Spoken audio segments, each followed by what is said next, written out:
Camelot, les chroniques de Shannara, The Last Kingdom, Vikings et Wolfhall.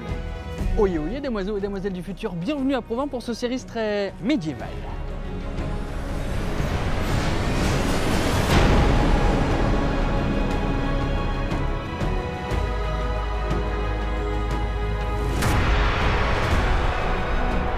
Alors qui dit médiéval dit Moyen-Âge, qui dit Moyen-Âge dit fauconnerie, j'ai besoin d'avoir un aigle ou d'un faucon pour la partie S. Non, un faucon Olivier, sinon je t'aurais appelé tout de suite. C'est possible ?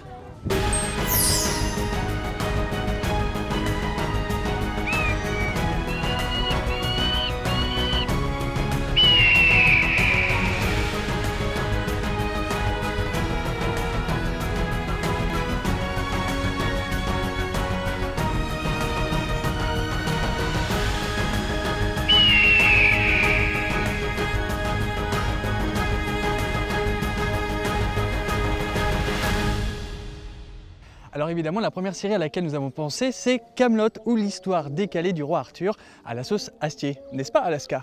Et c'est M6 qui décide de diffuser en 2006 des petites pastilles humoristiques autour du roi Arthur qui doit gouverner son royaume de manière progressiste, repousser les ennemis, chercher le Graal et accomplir la destinée promise par la Dame du Lac. Seulement, il est entouré d'une équipe avec laquelle il n'est pas du tout sur la même longueur d'onde, composée d'incompétents et de bras cassés. D'abord d'une durée de 3 minutes 30 et non feuilletonnant, les épisodes s'allongent au fur et à mesure et finalement se lient les uns aux autres pour constituer 6 livres au total. Les vannes fusent de toutes parts pour notre plus grand bonheur, mais la richesse de la série vient aussi de la présence des scènes plus sombres, à l'image de la nature dépressive du roi, révélée à demi-mot dans le livre 3, épisode 20, puis à sa tentative de suicide dans le livre 5.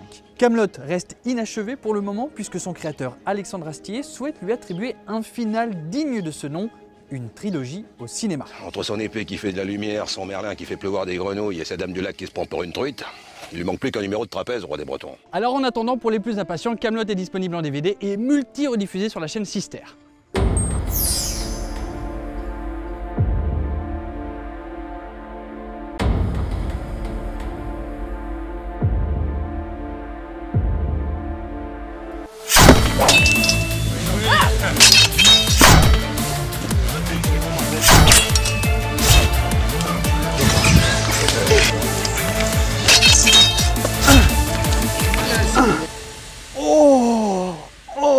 Oh, la montagne, je te l'ai déglinguée. Si je vous parle d'une histoire d'elfes, de sorciers, de gnomes, de forces du mal, vous me dites non, pas le Seigneur des Anneaux. Sinon l'émission s'appellerait film, mais plutôt de la série Les Chroniques de Shannara, tirée tout droit de la saga de Terry Brooks. L'Elcris est un arbre magique qui retient les forces des ténèbres dans chaque feuille. L'arbre sera gardé par 7 protecteurs, désignés par une grande course à laquelle participe Amber Lee, une princesse elfe. Mais alors que la course se déroule, l'arbre magique est en train de mourir, libérant un démon à chaque fois qu'une feuille tombe. Comme toute bonne série de fantasy, tous les ingrédients sont là. Démons, sorciers, princes, princesses et même une quête pour sauver le monde. Le récit, qui n'a rien de transcendant, est pourtant porté par des personnages hauts en couleur et un décor pour le moins original. Il s'agit d'un monde imaginaire, parallèle au nôtre, en l'an 4100, soit 2000 ans après qu'un terrible événement n'ait effacé la civilisation de l'époque. Si France 4 vient de terminer la diffusion de la première saison, la seconde inédite sera bientôt proposée sur Sci-Fi. Vous me connaissez, on monte dessus, hein, t'es d'accord? Dis-moi, t'es d'accord?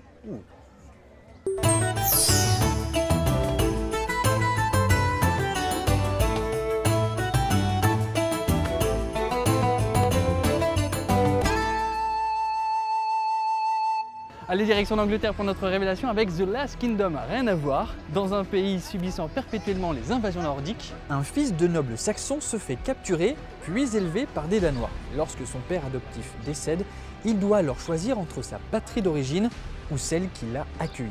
Ce jeune guerrier devient alors un atout considérable pour une potentielle collaboration entre les Saxons et les Danois dans The Last Kingdom souligne les différences culturelles.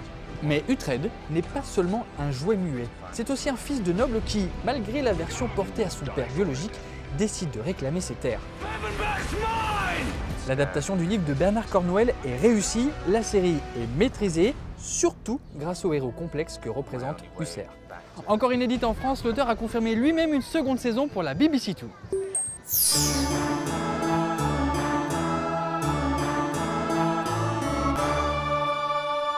Ouh là là, avec ces personnages un peu bizarres, j'ai préféré prendre un peu de hauteur. Bien sûr qu'on ne pouvait pas passer à côté de cette série pionnière du genre, Viking, dont les premières saisons racontent l'ascension de Ragnar Lodbrok, viking visionnaire dans sa communauté. De fermier, l'homme va devenir chef, Earl, notamment grâce à son ambition et sa soif de pouvoir sans limite. Même si à cette époque la mer est fraîche et les bateaux sont peu solides, Ragnar va unifier les Vikings et lancer les premiers raids vers le sud grâce à Floki, un constructeur de bateaux un peu fou. Plus les saisons passent, plus les raids s'intensifient. D'ailleurs, dernièrement, Ragnar se heurte aux portes de Paris et c'est tout un nouveau schéma qui se met en place. Tomorrow, we attack Paris. Reconstitution soignée, visuellement réussie, écriture solide avec de grands moments épiques et acteurs convaincants, Vikings est définitivement un must-see du genre à voir. History et en France Canal+ Série diffuse Viking qui vient d'obtenir une 5e saison prévue pour 2017.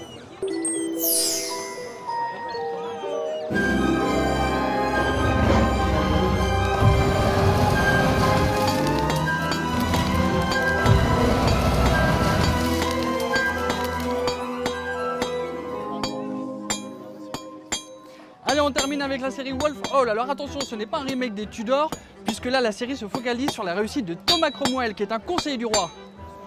Cette mini-série s'attache plus particulièrement sur la période où le roi Henri VIII cherche à divorcer de sa femme pour épouser Anne Boleyn, son amante. Composant avec un roi entêté et des hommes politiques qui le détestent, le conseiller travaille d'arrache-pied pour satisfaire son souverain, tout en assurant sa position à la cour. Wolf Hall est une série politique qui cherche à décortiquer les usages et les trafics d'une cour volage et dangereuse. La mise en scène, avec notamment une lumière à la bougie, retranscrit à merveille l'atmosphère de l'époque et nous immerge totalement dans le récit.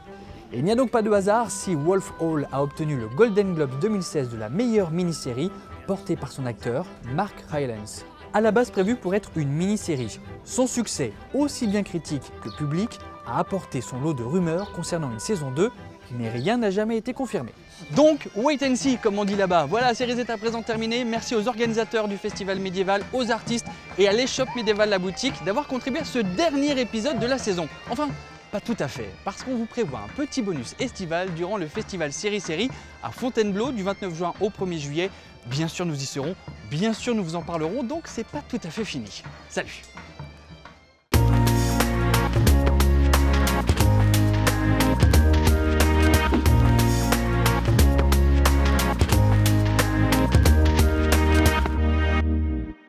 Mais c'est pas moi qui ai voulu Laurent.